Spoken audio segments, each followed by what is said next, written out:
On a ici, sur le site de l'INSEE, des données relatives aux émissions de gaz à effet de serre entre 1995 et 2020. Ces données-là, si on veut les utiliser, la première manière de faire, c'est simplement de cliquer sur ce bouton-là, de les télécharger sur son poste de travail. Une fois qu'on les a téléchargés, on a une copie locale à nous, et on travaille dessus, et on en fait ce qu'on veut. Le problème avec cette technique-là, c'est que si l'INSEE avait fait une erreur à un moment donné, qu'ils étaient amenés à amener un correctif, s'ils enrichissaient les données, par exemple, avec des données de 2021, puis 2022, etc., on n'en profiterait pas parce qu'on aurait travaillé sur une copie d'avant qu'ils aient apporté ces modifications-là. Donc la meilleure manière de faire, finalement, c'est de connecter Excel directement à la source de données, de manière à travailler sur sa source de données distante et de profiter de mécanismes d'actualisation, de mise à jour qui font que s'il y a des améliorations à la source de données, on en profitera immédiatement. Donc pour faire ça, il faut copier le lien vers le fichier qu'on veut exploiter et se rendre dans Excel. Donc dans Excel, on va essayer d'obtenir des données. Donc ça se passe dans la barre d'outils données.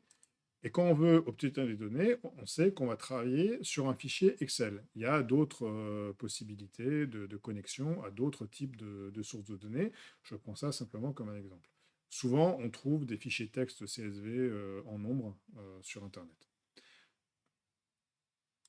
Maintenant, on fait avec le fichier Excel. Donc, ce fichier Excel, au lieu de simplement sélectionner un fichier, on fait CTRL-V de manière à mettre ici l'adresse du fichier qu'on veut pouvoir exploiter.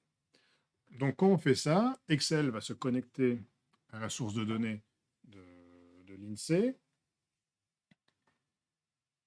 Et une fois qu'il est connecté à cette source de données-là, il nous donne l'opportunité de choisir ce qu'on veut dans cette source de données. Ici, c'est ça. Et il nous donne un aperçu. Donc cet aperçu nous montre que si nous, on veut exploiter les données pour faire des graphiques, des choses, etc., et surtout si on souhaite importer ces données et directement qu'elles soient dans un tableau au sens Excel du terme, quand on essaie de structurer correctement les données, alors à ce moment-là, il y a beaucoup de choses à nettoyer. Les deux lignes du haut, elles sont en trop. Les lignes du bas, là, finalement, il y a plein de nuls, de trucs, etc. Et il y a des légendes qui vont pas être directement exploitables quand nous, on va vouloir faire des calculs, des choses, etc. Donc, on va avoir besoin, dans ce cas-là, de nettoyer et donc de transformer les données. Donc, on clique sur transformer les données, et quand on transformer les données, se lance un outil qui permet de gérer tout un tas de requêtes de traitement, et cet outil-là, il s'appelle Power Pivot, Power Query. Donc, cet outil Power Query, il essaye déjà de faire un certain nombre de transformations automatiques s'il le peut. Là, je pense qu'il n'a pas dû réussir à faire grand-chose. En tout cas, il va nous donner le résultat il va nous donner le résultat de ce qu'il a trouvé. Donc, selon lui, dans ces données-là, bon, il a sélectionné la source, il a fait navigation, il a essayé de promouvoir des entêtes, mais ça a juste donné ce truc-là ici, et il a essayé de modifier des types, mais c'est pas extrêmement pertinent. Donc nous, ce qu'on va faire, c'est qu'on va rajouter des étapes de traitement. Donc toutes les étapes de traitement qu'on va rajouter, elles vont s'ajouter là. Et donc nous, par exemple, c'est les deux premières lignes là, on sent bien que les deux premières lignes, elles vont pas servir beaucoup. Nous, on aimerait bien commencer là. Donc si on veut pas on veut supprimer les deux premières lignes, on a un outil qui nous dit, ben, on va supprimer, par exemple, les lignes du haut. Quand on veut supprimer les lignes du haut, il va nous demander combien de lignes on veut supprimer. Et donc, au bout d'un moment, il nous le demande. On dit qu'on veut supprimer les deux lignes du haut. Il les supprime. Très bien. Maintenant, à partir de la ligne 5, les choses sont un petit peu moins intéressantes. Il n'y a que soit des nuls, soit des trucs, etc. Donc ça, c'est pas très, très, très intéressant. Donc, nous, ce qu'on va faire maintenant, c'est qu'on va simplement garder les 4 premières lignes. Donc, si on veut garder les 4 premières lignes. On va dire que on va conserver les premières lignes. Et les premières lignes qu'on conserve, c'est les 4 premières. Donc quand on fait ça, déjà, on a quelque chose d'un petit peu mieux, même si c'est encore pas tout à fait parfait.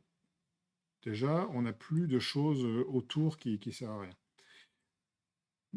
Un truc quand même qui n'est pas très pratique là-dedans, c'est que ouais, le tableau, il est très très long en fait en largeur pour peu de hauteur. Ce genre de tableau-là, c'est plus pratique quand on les présente dans l'autre sens. C'est-à-dire qu'on aurait une ligne par année, et ensuite une colonne pour ça, une colonne pour ça, une colonne pour ça.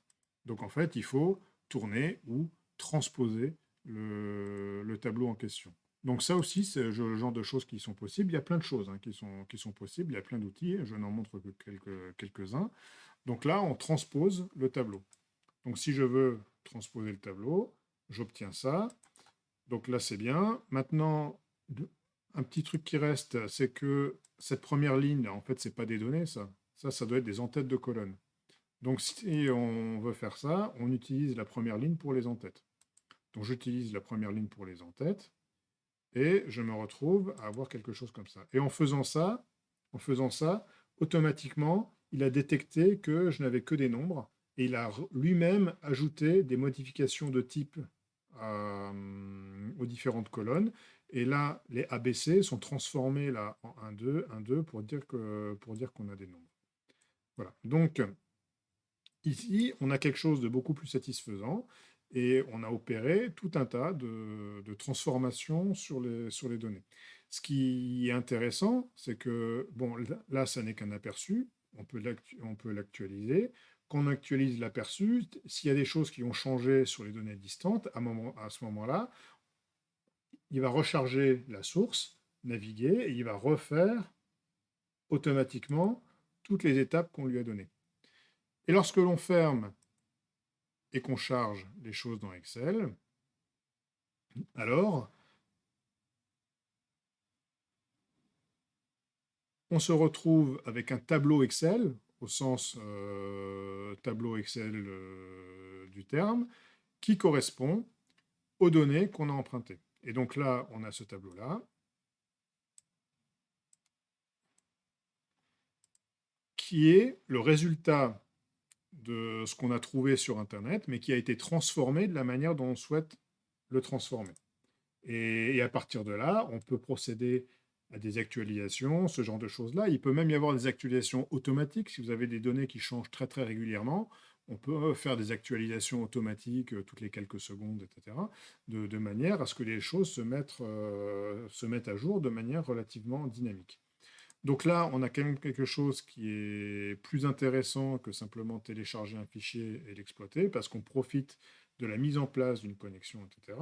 Et ça, tout ça, ça va s'appeler des requêtes. Et en réalité, Power Query, là, quand je double-clique ici, ça relance Power Query. Et Power Query, c'est un outil qui permet d'effectuer des requêtes qui permettent de transformer les données de manière à ce qu'elles soient le plus facilement exploitables.